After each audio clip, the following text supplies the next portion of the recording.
Hey, it's working the right direction now. Okay, wave hi. Okay, I think testing. 1, 2, 3. Thanks. I gotta get my little paper. Hi guys, thanks for being live with us here today. Sorry we're a little bit late. We got the new Instagram algorithm changed it, and now we can't go live on Instagram. So we're just on YouTube today, but we'll share this later. I'm here today with Steph, who's one of our lead coordinators. Tell everyone a little bit about yourself. How long have you worked here? What do you do for fun? I've worked here since April 2025, and I love it. I love being a part of everybody's new beginnings in their relationships. I had a great new beginning, and I just want everybody to have, their magical moments. So I am really, really, really excited about planning your wedding or your event or whatever you need me to plan. And for fun, I like to just get lost in the mountains. I am a wanderer by heart, and I just love doing that. Yay, I love that. So today we're going to talk about desserts, all things baking, things at your wedding. We start every one of these lives with trends, yay or nay. And I want you to answer, if you were like to get married tomorrow, what your wedding would be. So this is not a reflection on if you guys love any of these things on this list. It's not us saying you shouldn't do them at your wedding necessarily. It's just what we would do. We don't want to like harsh any of your ideas if you have a cool idea for your wedding. But we're going to go through some baking trends. First trend is having no cake and doing other desserts. Yay or nay? Yay. I actually like that because I think it takes a lot of pressure off of having the perfect cake. And you're just like, you know what? It's just whimsical. It's fun. It's different. So what would your dessert be if you like picked? Oh my gosh. I might do just a bunch of different things. I like the little buntinis. I think those are so good. And just having different flavors and different varieties.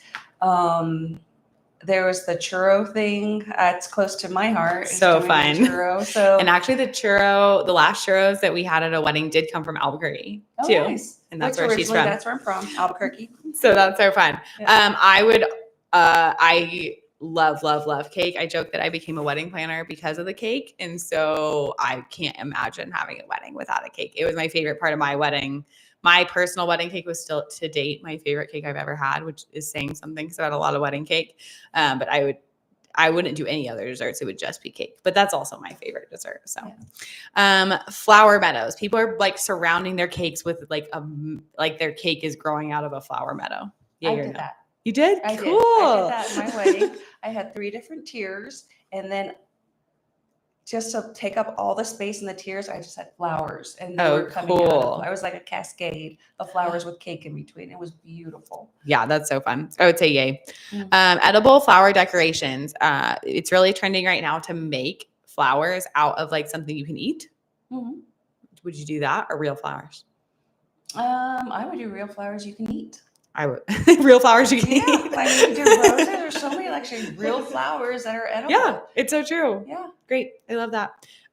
Cake for just the couple, but other desserts for the guests. This would be a scenario where you wanted the cute cake picture.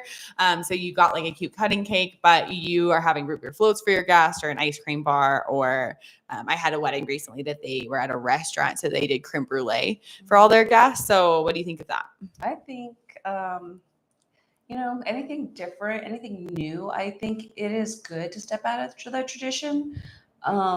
Especially, with the younger weddings today. Mm-hmm. I love that people are just making it their day and not following everything about tradition. I do think there are some things that we need to keep for traditionals. Yeah, for sure. And, to have just something special, it just makes it different and memorable. And I like that, people are stepping outside the box. Yeah, I would say I get bummed when someone feels like they should have cake or they should have this or that, and they don't even like the dessert. I feel like when it comes to dessert, it should be like your favorite dessert. Mm-hmm. And then don't worry about what everyone else wants. It's your wedding. So if they don't want dessert that day because they don't like root beer floats or creme brulee, then they don't have to eat dessert that day. That's fine. We have a wedding coming up that's going to have a chocolate fountain. Yay or nay? Would you have one at your wedding? I would not. Yeah. I would not. I am a little concerned about the logistics. Like we have one coming up and I'm like, do just the logistics of the mess and the plates and like who's serving and all those things. So we'll see how it goes. I'll keep you guys posted. Private cake cutting. This is something where people are like going down to the other part of the dining room and cutting their cake without it being announced by the DJ. Mm-hmm. I think that's good for them having, I would kind of say nay if I had to do it. Again, I would do private. It just kind of removes you from what's going on and your guests. Yeah, like you want it to be, I always want to say if I were to get married, I want the whole thing to feel like a celebration of like a party and a gathering. Yeah. So I feel like that would kind of detract from that. But if your goal for your wedding day is to be more intentional time with your spouse, this might be a good opportunity to kind of pull away and have a moment. So I could see that, but that's just not me. I'm a party person. So I really want everyone to enjoy it. Make your own dessert bar. I don't even know what that would be.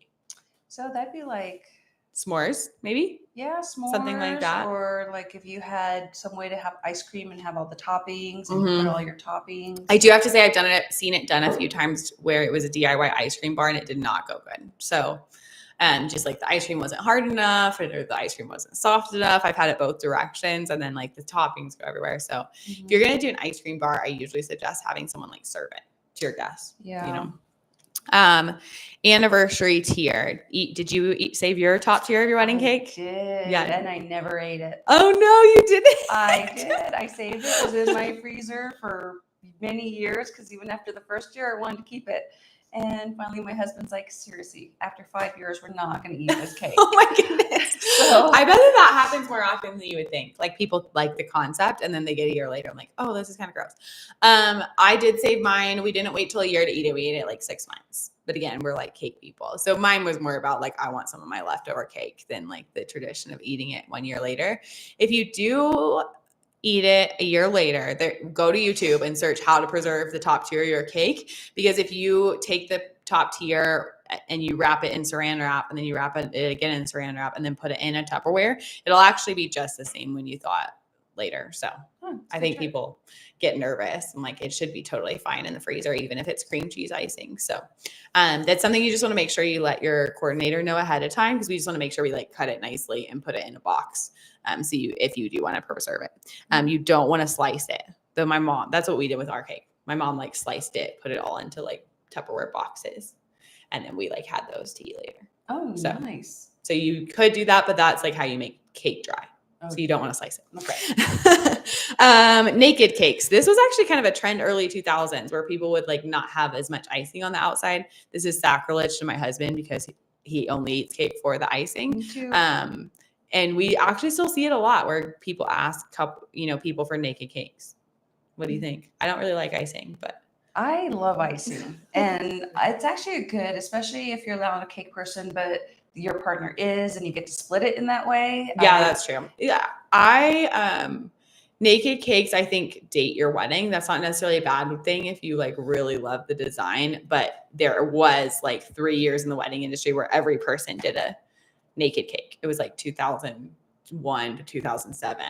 Every single wedding was a naked cake. So I think sometimes when I see it today, it feels like you are like putting a timestamp on your wedding. Yeah. But that might be because I've been in the industry so long. It probably is going to come back around and then everyone's going to have naked cakes again. Mini cake for cake cutting only. This is kind of like having your private cake cutting, or if you wanted the rest of your group to have a different dessert. But what do you think of the mini cakes? Would you go mini cake or giant cake? I actually have a couple weddings coming up, and they chose to do a small 8-ounce cake or 8-inch 8-inch cake for just them, and then they got sheet cakes for everybody else. Okay, and I kind of like that. I mean, it really does saves so much money. It saves so much money, and it takes the pressure off of being perfect and something happening to a tiered cake because you just have that 8-inch one that can be easily put in a refrigerator rather than a big tiered cake, which refrigeration is a whole thing. We're going to talk about refrigeration, but it's definitely a whole thing on your wedding day. What about cake smashing? Last one. No. I think maybe I would think everyone says no to cake smashing. I had a couple ones where I think that they had warned each other, like they both seemed to like be this type of couple with this type of relationship, or they had talked about it beforehand. But the groom took the whole top tier of the cake and smashed it on her, and then she took the whole cake and like smashed it on him. And they ended up they had a dessert bar and all these different desserts. But I was like, no, like you're going to eat your cake. It was this big, beautiful 3-tier cake. And they smashed the whole entire thing. We had to bring in a carpet cleaner to clean the carpet and everything. The pictures are like epic, but I was like, that is commitment. That's an expensive prop. For sure. And she this sweet bride, she was going to do like day after photos. And so she like didn't even wash her hair that night. She like told me that she like tried to get the cake out and then like left her hair because she wanted to have, they were doing like a trash to dress session the next day. She wanted to have her same wedding hair. Oh my God. And I was like, wow, that's crazy. Okay. I wanted to talk just a little bit about what is included like when you book a baker. Cause I think sometimes people see the price and they go, oh my gosh, I cannot believe this person is charging X dollars for just a cake. When you're hiring a professional wedding baker, it's typically including the delivery. And I would always say yes to delivery. And there's just a lot of logistics that come with transporting dessert for 150 people or even 50 people at that.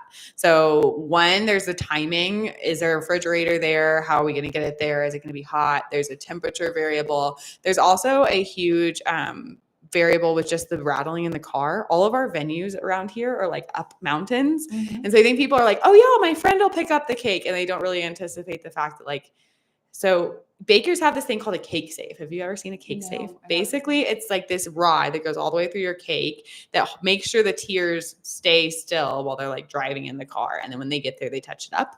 And so not all bakers have this, but most do. And they have these systems in the back of their car where you put pegs in the back so the cake can't slide around in the back of your car. So I just think sometimes people don't think of those types of things. They're like, oh yeah, no problem. I'll pick up my cake. And then it sits on the table. I have had 4 different cakes get hot enough that they tipped over. So it's just some logistics to think of. But when you're hiring a baker, you're hiring their expertise and their experience, not just, just a cake.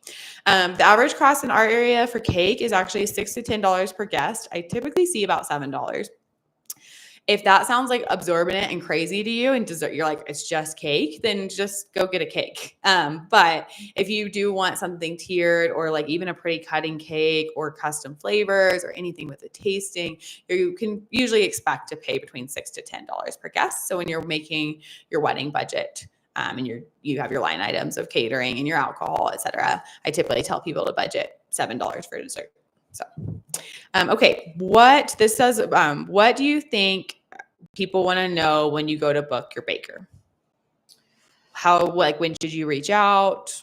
What does your baker want to know? Immediately. I mean, the bakers with our weddings is probably the first thing that books up where they're like, we have multiple weddings that day and for us to prep for it. Also too, I mean, if you want to do the cake testing, that's just going to take time. Your photographer do fill up for sure. And we've gotten, I feel bad of just people being, I want to say, sorry, I'm booked for this season. So, yeah, I think that's a great option. Okay. When you want to know? Gosh, the date of the wedding. Because I have to see if they have that time available. How many people you want the cake to feed. Just the aesthetic of the cake. Like, how do you want it to look? What's your dream cake? You want flowers, fake flowers, natural flowers, frosting flowers. The basically timeline of your event, like when they need to be dropped off, when the reception is going to be, so that they make sure that they don't drop it off too early or miss the reception and get it there too late if you're planning an earlier wedding. And just information on point people, like who do we call if XYZ happens? Who's going to be your point person? Perfect. I do want to do like a shout out because we have some incredible bakers in town, and this goes for any vendor, but if you aren't quite sure about your, how much cake, or you're not sure about the delivery time, or you're not sure about the flavors, go ahead and reach out to these people because they're experts in their field and they'll be able to answer your questions. They'll be able to tell you, okay, great, when's your ceremony? Let's deliver at this time. They'll be able to give you their favorite flavors or what's seasonal, what most people do, what people like. And so don't hesitate to reach out to them because they're the experts. So they know a lot of people. So huge shout out to Mountain Dough Baking. We work with them a ton. They're one of the first people that fill up.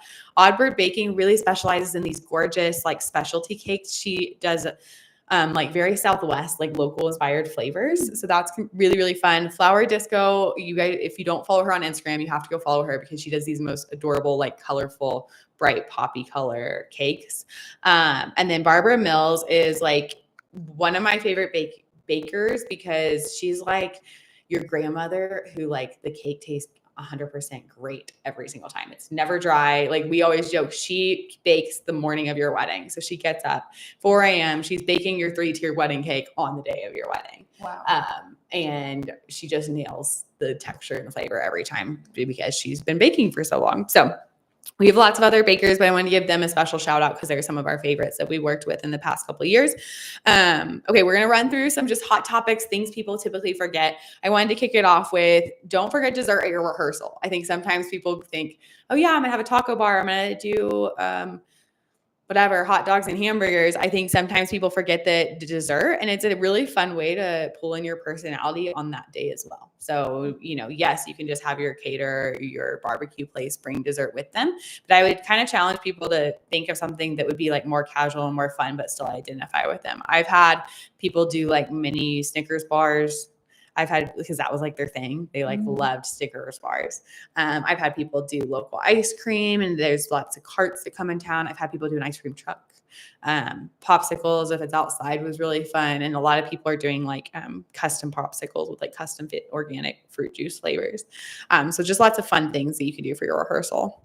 I want to chat a little bit about how much dessert is really needed per guest. So wedding cake, when I went to wedding planning school, is typically you plan for 1 slice per guest because that'll balance out the people who eat 2 and then the people who eat none. If you have cake and that is one of your priorities, I would say go 1.5 times your guest count so you have leftovers.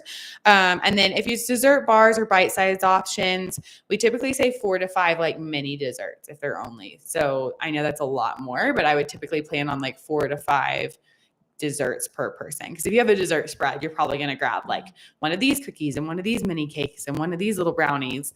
So we typically say the rule is 4 to 5. Okay, let's talk about Steph. Do you feel like the traditional tiered cake wedding cake's outdated?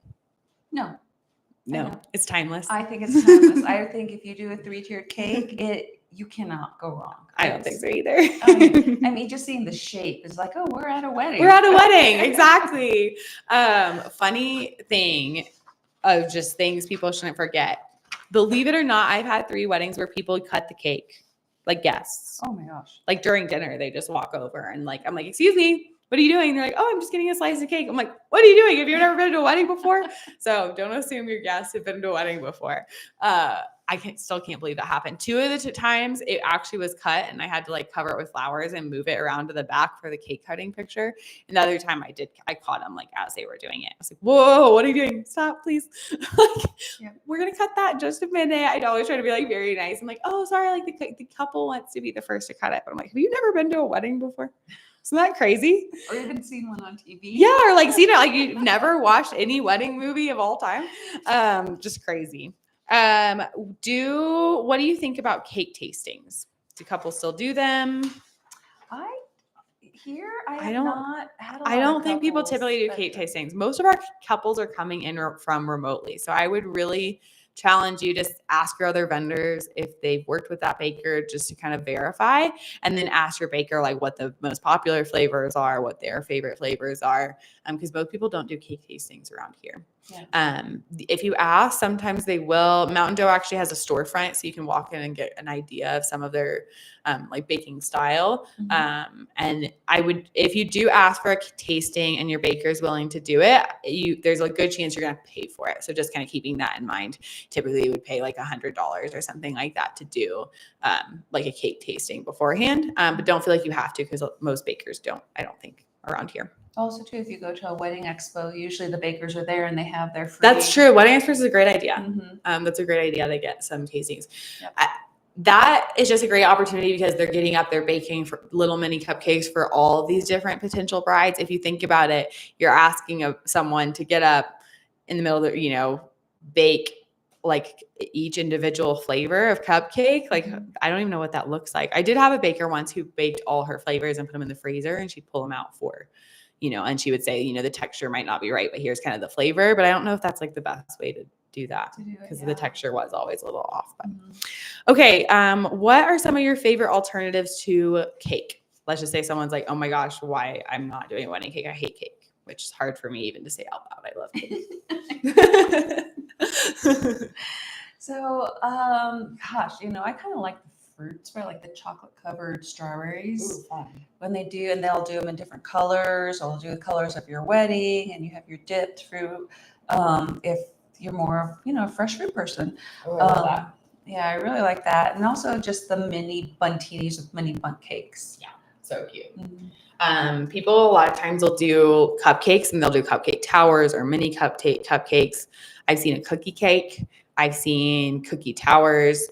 I've seen, like we talked already about, like a whole different dessert spread, ice cream sundaes, popsicles. We didn't talk about but macaroons were really popular for a year or two there. Almost everyone I had little macaroons. We had someone do in town that did cookie dough bites. It was like cookie dough that you could actually eat. Oh my So they had goodness. like these little cups of cookie dough and people were really excited about those. So those are always a guest hit. Cheesecake, I see cheesecake all the time. I've seen root beer floats, donuts. I've seen donuts quite a bit. I've seen a cookie cake. I've seen face cake. That was cute, where they printed a picture of the couple on the cake. Yeah. So yeah, lots of different alternatives. If cake's not your thing, there's lots of different desserts. And honestly, I've had people say, I'm not a dessert person. This isn't a priority at all. I would say people expect dessert. So when they go to a wedding, so I would do something. And in that case, probably just a sheet cake that we could plate and then hand out to your guests. And then do like a late night snack or something savory, if you're not a dessert person. But I would probably try to do at least something just for the guest's sake. When do you think is the best time for cake cutting? Like when do you and your timelines typically put the cake cutting? We typically put them right after the toasts. Yeah. And then after everybody's getting up, because people then it's like, okay, we're moving on to the next thing. We're done with eating, we're moving on to toast, and then dessert, and then dancing. So typically it's after toast. Yeah, it works really well for the photos too, because then you can take photos of your toast, photos of your cake cutting, photos of your first dance, and then be done with the formalities, or if you want to call it that. You really want to do it while I like doing dessert better while people are still seated, whether it's either handed out or right when they get up, they can go to the dessert bar. I have had people try to put dessert later in the night, halfway through the dancing. But to be honest, your guests kind of need that sugar kick to get on the dance floor. I'm like, okay, great. I need some sugar. And then let's go out there. So that's kind of what I kind of think. So that is kind of, if you were to get married today, you already said mini bundt cakes, but where would baking or dessert fall on your priority list? Just curious. Gosh. Because I'm a number one. Cake, literally the cake I would choose. If we have a 10-year, well, we already had our 10-year. If we have a 20-year vow renewal, the first thing we will pick is our cake. Is your cake? Yeah, that's always been my top I thing. think it's a good place to start because you really could do so much just around that. It'd probably be in my top 3. Really? Yeah. Okay. Yeah. Fun. Okay, well, thank you guys for joining us. Next week, we are going to be talking all about photographers. It's actually our last live in this series. We're going to come back in the fall, but that'll be our last live before we really get busy during fall weddings. So we're really grateful for you guys joining us. If you guys have any questions about baking or really anything at all, just let us know, and we will be happy to get back to you. Bye, guys. Bye. I won.